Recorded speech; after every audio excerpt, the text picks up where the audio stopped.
Even children, kuna kakitu tunaweza kufanya ili kanisa iweze kumetameta. Endelea kutazama Capuchin TV, kitambulisho Katoliki.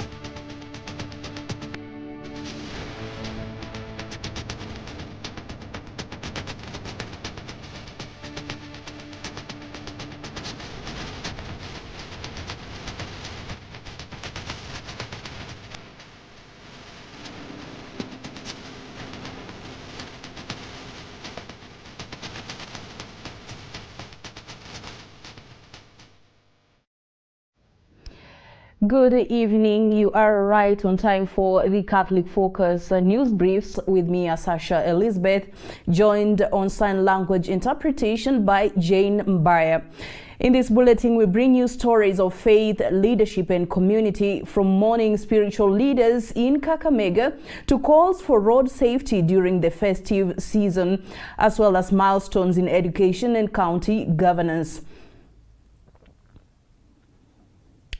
Let's begin in Kakamega County, where within just 1 month, the Catholic Diocese of Kakamega has been struck by the loss of 2 spiritual leaders. Following the passing of retired Bishop Philip Sulumeti, the founding bishop of the diocese, the faithful are now mourning the death of the late Vicar General, Father Bede Haman Marandu. Today, parishioners and residents gathered to pay their last respects to Father Marandu at the Minor Seminary of St. Peter, the very place where he began his priestly formation as a seminarian. The Requiem Mass was led by the Bishop of Kakamega Diocese, the Right Reverend Joseph Obanyi Sagwe, together with his counterpart from Bungoma Diocese, Bishop Mark Kadima. Faithful members of the Kakamega Diocese and the wider Catholic Church continue to pray for the repose of Father Marandu's soul, asking that he may rest in eternal peace. As church leaders and bishops describe him as a dedicated and courageous servant of the diocese, whose work as Vicar General greatly contributed to the spiritual growth and well-being of the faithful. Sio ajabu ya kwamba Father Bede alikuwa msaidizi wa baba askofu mstaafu ambaye tulimzika tu karibu wiki 3 zilizopita, na tuliona kazi yake mzuri. Mimi niliweza kumshuhudia huyu Father Bede akiwa Vicar General wa hapa Kakamega, na mimi nilikuwa Vicar General wa huko Kisii, na kwa hivyo tulikuwa tunashirikiana sana, na yeye alijulikana hata kwa ngazi za maaskofu, kwa sababu mara nyingi alikuwa anamwakilisha baba askofu katika mikutano na mambo mengi ambayo yanahusu taifa hili. Na hivyo basi naona ya kwamba kazi yake ilikuwa nzuri na aliguza kila mmoja wetu kwa njia yake, na mimi nafurahi kwamba tunapomsindikiza tunafurahia kazi yake.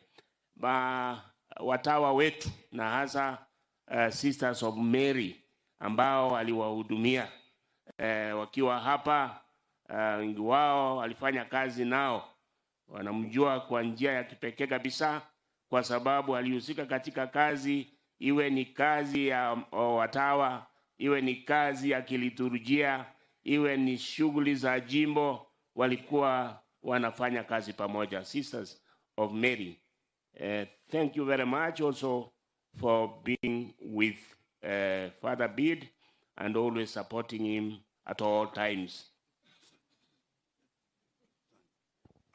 Asante sana Baba Askofu kwa kunipatia nafasi hii ya kuongea mara ya pili, lakini vile ulivyosema, mimi ni rambirambi zangu tu kwako na hasa na kuenzi sana kwa vile sijui unafanyaje. Ningependa hii siri unipe hata mimi, kwa sababu na mapadri ambao wanaugua kwako hapa, sijui unatoa wapi pesa. Bas sasa twende tumzike huyu ndugu yetu kwa furaha. And on behalf of our newsroom team and the entire community, we extend our heartfelt condolences to the family of Father Bede Herman Marandu, the Kakamega Catholic Diocese, and all the faithful who mourn his passing. May his soul rest in eternal peace, and may God grant comfort and strength to everyone whose life was touched by his life and service. Still in Kakamega County, as Christmas and New Year celebrations draw near, the Catholic Bishop of Kakamega Diocese is urging motorists to exercise extreme caution on the roads. Speaking Monday during the Requiem Mass of former Vicar General, Very Reverend Father Bede Herman, Bishop Joseph Obanyi warned that reckless driving is fueling a rise in road accidents, leaving families devastated. Here is Deborah Mwania with more.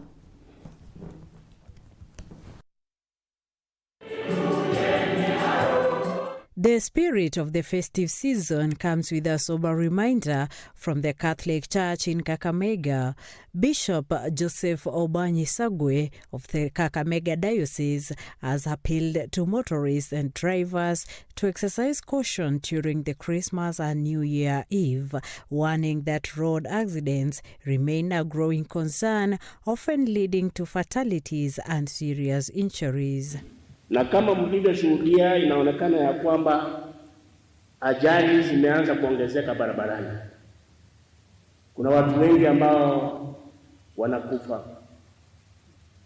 Sasa sijui kwa nini wakati wa Krismasi mbona haya yanafanyika, pengine ni watu wengi wanasafiri. This came on Monday as Bishop Obanyi presided over a Requiem Mass for the late retired Vicar General Father Bede Herman Marandu at St. Joseph's Cathedral in Kakamega.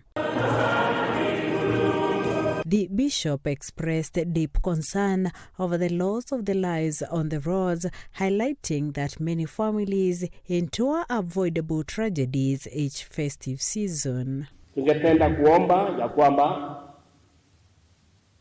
wakati tunaelekea katika msimu huu wa Krismasi kwenda kushughulikia na kusherehekea, tafadhali madereva, haswa madereva, chungeni maisha ya watu barabarani.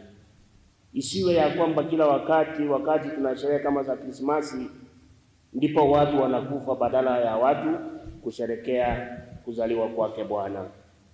Na tunaomba ya kwamba Krismasi ijayo iweze kuwa ya matumaini, ya amani na ya utulivu. Kakamega County Executive Committee member for Environmental and Natural Resources Penina Mukabane, who also attended the Mass, supported the call for responsible driving, urging all motorists to remain vigilant during the busy holiday period. Ningependa kueleza Wakenya wenzangu ya kwamba tusherekee kwa kiasi, tukikumbuka kwamba maisha ni muhimu kuliko ile hali ya haraka ama kufika haraka pahali ambapo naenda. Haswa sana madereva wetu, tunawasihi sana muweze kufuata sheria za barabara, zikiwemo sheria pia za NTSA ama National Transport and Safety Authority, kwa maana familia zetu bado zinatutegemea. Na hata pia tunaposherekea wakati huu wa Krismasi, tukumbuke ya kwamba ifikapo Januari tuko na mahitaji mbalimbali na tungoja sisi kama wazazi. Kuna karo ya shule, kuna mambo ya kutayarisha shamba kwa kilimo na kadhalika. Kwa hivyo tunaposherekea tukue wenye kiasi upande wa mankuli, wenye kiasi upande wa vinywaji na kadhalika. Na wale ambao wanatumia highway, tafadhali tusiende sana kwa mwendo wa kasi. Ni heri uchukue muda mrefu lakini ufike pahali unaenda. While paying tribute to the late Father Marandu, who served as Vicar General for 10 years, Bishop Obanyi was visibly emotional, struggling to hold back tears, a moment that underscored the profound sense of loss felt by the clergy and the faithful alike. Nawashukuru mapadre ambao wamefanya kazi nzuri wakiwashughulikia hao mapadre. Wakati mwingine ungeenda uone hao mapadre walipokuwa wagonjwa, ulikuwa unaona wana changamoto. As the festive season unfolds, both church and county officials are appealing to the public: drive safely, avoid reckless behavior, and protect lives on the roads.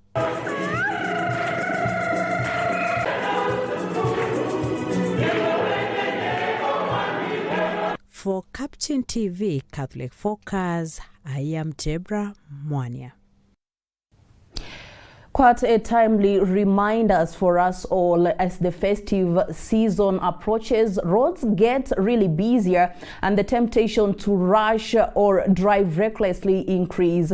Beyond the personal responsibility, we are reminded that safe driving protects families, communities, as well as the memories of those we have lost through road carnages. So let's take this appeal seriously and make safety our priority.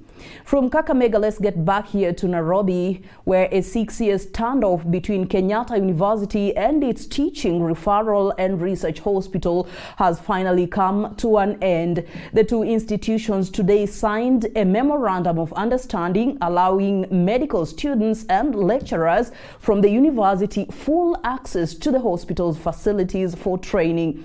Our reporter John Beja now tells us how the deal closes a long chapter of uncertainty and opens a new era of collaboration. The long wait is finally over for medical students at the Kenyatta University. A memorandum of understanding signed today between the university and the Kenyatta University Teaching, Referral and Research Hospital has formally ended a 6-year dispute that locked out students and lecturers from using the hospital for practical training. We are open and we have been open.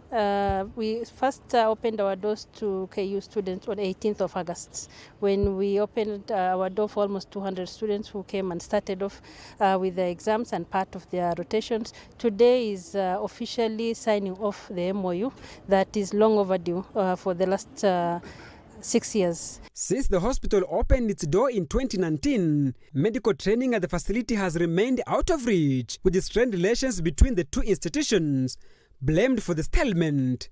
But speaking of the signing ceremony held at Kothir, Kenyatta University Vice Chancellor Professor Paul Wainaina described the agreement as a historical breakthrough. Our students who have been missing this hospital for the last 6 years will now be able to access.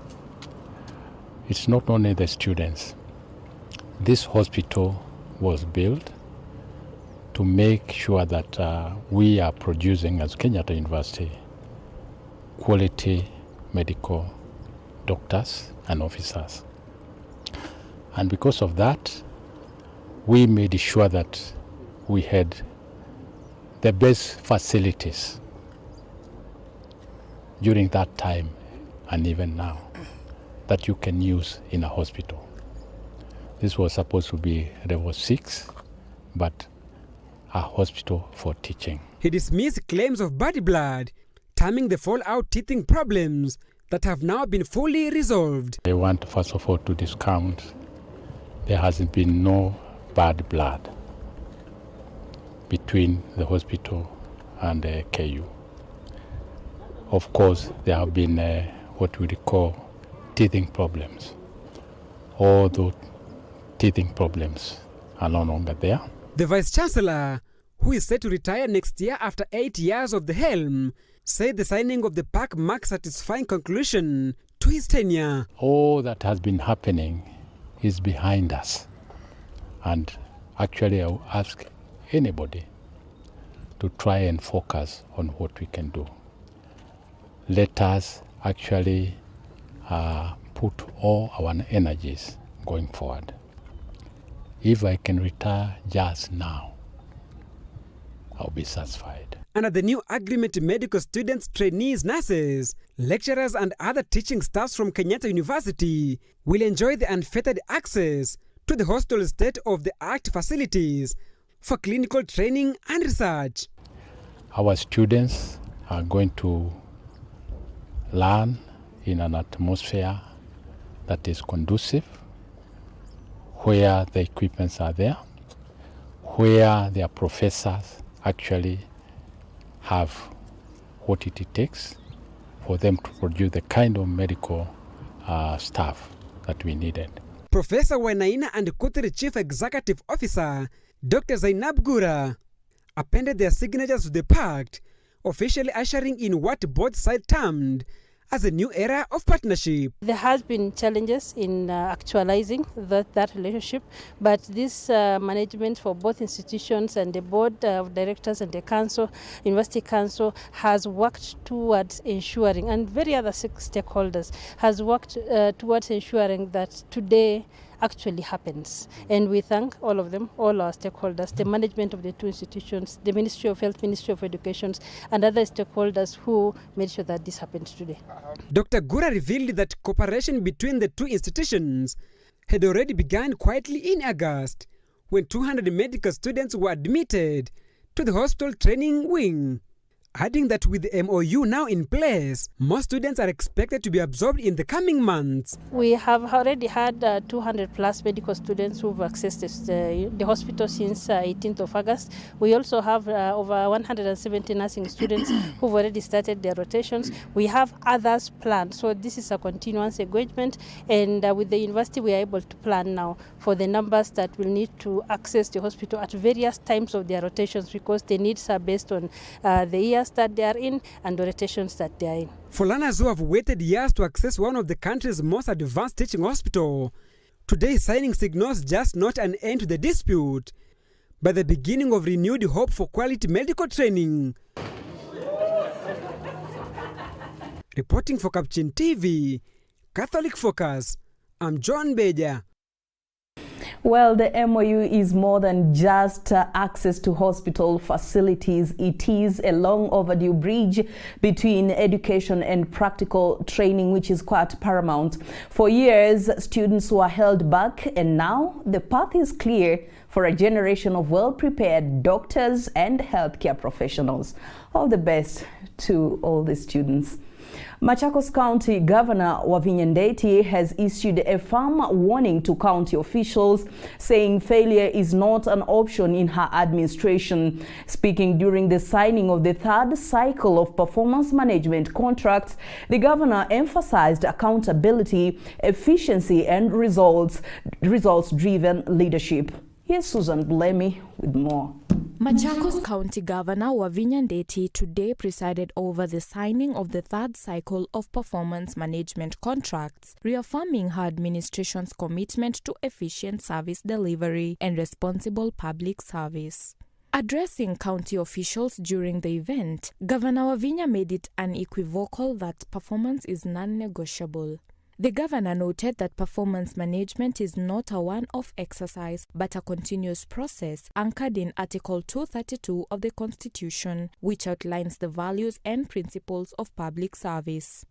These include professionalism, transparency, accountability, and equitable service delivery. Performance management is about setting clear goals and continuously reviewing progress towards their achievements.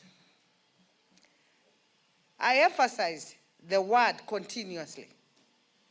While today's signing may take only a few hours, performance management itself is a daily, ongoing process. Performance is assessed every minute, every day, throughout the year. Let me make it very clear that failure is not an option in this administration. Where performance is unsatisfactory, I will not hesitate to take corrective action, including replacing non-performance. Because at the end of the day, we are answerable to the people of Machakos. Turning her attention to municipalities, Governor Wavinya observed that many are yet to fully regain efficiency following their transition into county entities in 2013. She announced ongoing reforms aimed at restoring order, cleanliness, and effectiveness, revealing that performance contracts for municipal managers are expected to be signed by mid-January. Our water companies have been making losses. We cannot afford to continue making losses in water company. Waziri, Onesmus, you're there. Everybody must pay for what they use. And we have decided to move the smart meter way. The county government will not be able to make any losses. And when boreholes get spoiled, we are able to repair. And we are handing over all our water bodies to the water companies because that is not our business. On waste management, the governor disclosed a strategic policy shift, with the county opting to outsource the service in a move she said will enhance efficiency and professionalism while allowing the county government to concentrate on its core mandates. She also issued a stern warning to individuals who litter the environment, noting that enforcement of environmental regulations will be intensified as the county steps up efforts to improve cleanliness and order. Finally, as earlier communicated, the county government is outsourcing waste management to allow us focus on our core mandate. We must also recognize that resources are limited. However, limited resources are not an excuse for poor service. Our duty is to deliver the best possible outcomes with what is available. In her closing remarks, Governor Wavinya reminded county officials that their individual performance directly reflects on her leadership, urging them to rise to the occasion, deliver tangible results, and leave a lasting positive legacy for the people of Machakos. Reporting for the Catholic Focus Capuchin TV, I'm Susan Bulemi. And that report by Susan wraps up this evening's edition of Catholic Focus News. We thank you for joining us as we covered moments of remembrance, calls for vigilance, and progress across our communities. I'm Sasha Elizabeth with Jane Bayer on sign language interpretation. Wishing you a blessed evening. Stay safe, stay informed, and may God bless you.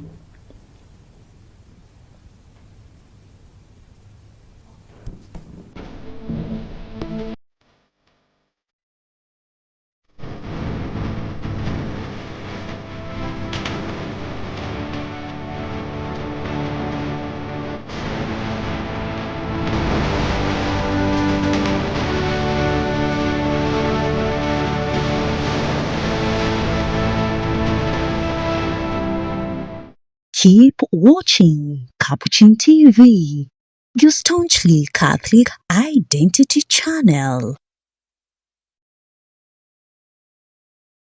You are watching Capuchin TV. For any complaints, comments, or compliments on our programming, you can either write to us on info@capuchintv.co.ke or you can call us directly on 0717 424 866. Your complaint shall be addressed within 7 days. Remember to keep a copy of your communication with us. Keep watching Capuchin TV, your Catholic identity. Ninakushukuru Baba Mungu wangu kwa mema unayonitendea Baba. Siku zote ninawaza jinsi gani nitalipa nini mimi kwa shukrani.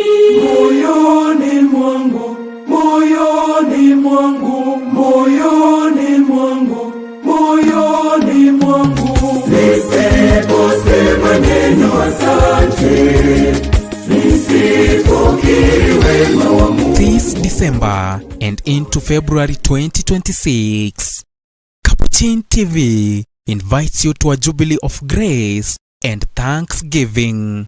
Join Reverend Father Silvanus Kizito Iloka as he celebrates 25 years of faithful priestly service, a silver jubilee marked with joy, prayer, and thanksgiving across 3 sacred altars of worship. The celebrations begin on Sunday, 14th December 2025, at St. Philip's Mukomari Parish in the Diocese of Kakamega. Continues on Monday, 15th December 2025, with a home celebration at Kambiri Sub-Parish. And this journey of grace concludes on Sunday, 22nd February 2026, at Holy Cross Catholic Church, Chani, in the Archdiocese of Mombasa. Each day will begin with the holy sacrifice of the Mass celebrated at 10 a.m. East African Time. Be part of this moment of grace, live on Capuchin TV and streaming across all our social media platforms as we uplift our hearts in thanksgiving and rejoice in God's wondrous works. Wherever you are, join the celebration. Follow, like, share and subscribe to our YouTube channel and connect with us on social media to journey with us through these blessed occasions.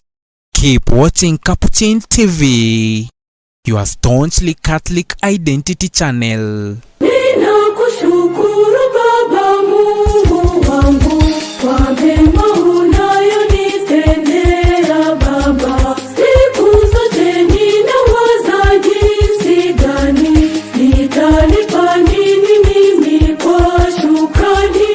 Moyoni mwangu, moyoni mwangu, moyoni mwangu, moyoni mwangu. Nisiposema neno asante, nisipokiri wema wa Mungu.